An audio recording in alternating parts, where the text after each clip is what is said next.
President-elect Joe Biden is weighing who to nominate to be the next Democratic National Committee chair. One of his top allies, South Carolina Congressman Jim Clyburn, is advocating for a rising star from his state.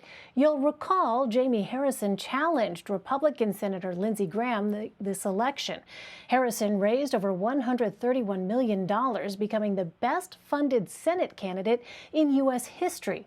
With support from Congressman Clyburn, Harrison is now considered a top contender as the party reevaluates strategy after a series of down-ballot losses.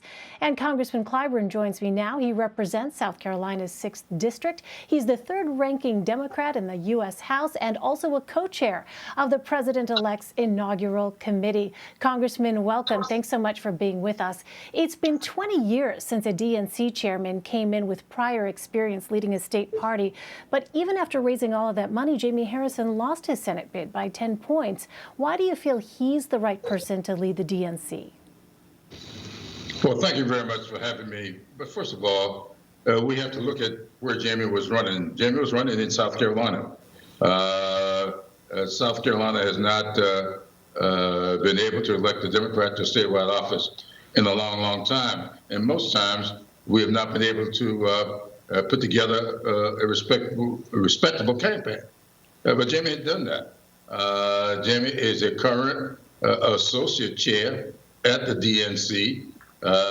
He spent 4 years as chair of our state party, and he is a big favorite of the chairs around the country. So I think he has all that it takes to help people organize. A lot of times you can do better for others than you can do for yourself. Well, what's the greatest challenge, you think, Congressman, facing the DNC after this election? Well, there's always a challenge to raising money. Jaime has proven that he can do that. There's always a challenge of going out and getting local support. I've been around this business for a while, and I can tell you there's always tension between the county chairs and the national chair. To get someone who has already been a county chair and has got significant support from the chairs around the country would be a real good thing. And I think that with us having the challenges that we're going to have after redistricting, we need somebody with that kind of support and that kind of experience. On another topic, Congressman, have you had conversations with President-elect Biden about his cabinet? Yes, I've spoken with him about his cabinet often. We spoke 2 nights ago, and I expect to speak with him tonight or tomorrow night. I think he's doing very well with his cabinet.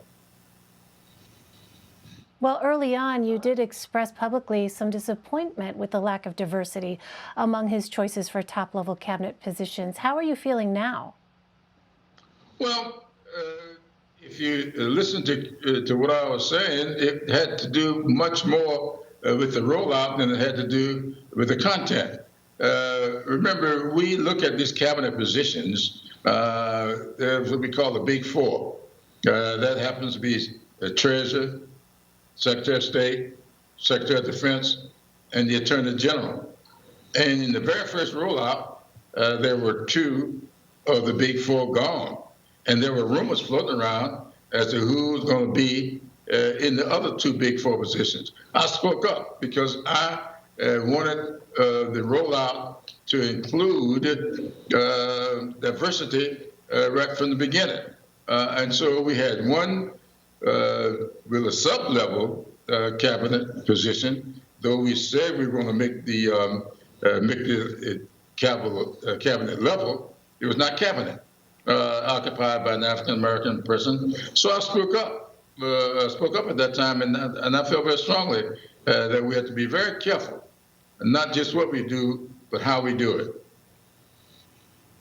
Finally, in our last minute, Congressman, last week you requested documents from HHS Secretary Azar and CDC Director Redfield pertaining to a CDC scientist's testimony. She said she'd been asked to delete an email that showed evidence of COVID's risk to children, and that was done at the direction of Director Redfield. Have they responded to that request?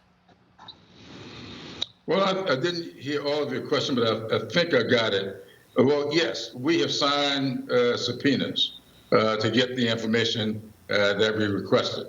And I look forward to getting the information. All right, Congressman Jim Clyburn. Congressman, I really appreciate you taking the time to talk to us. Thank you. Thank you for having me.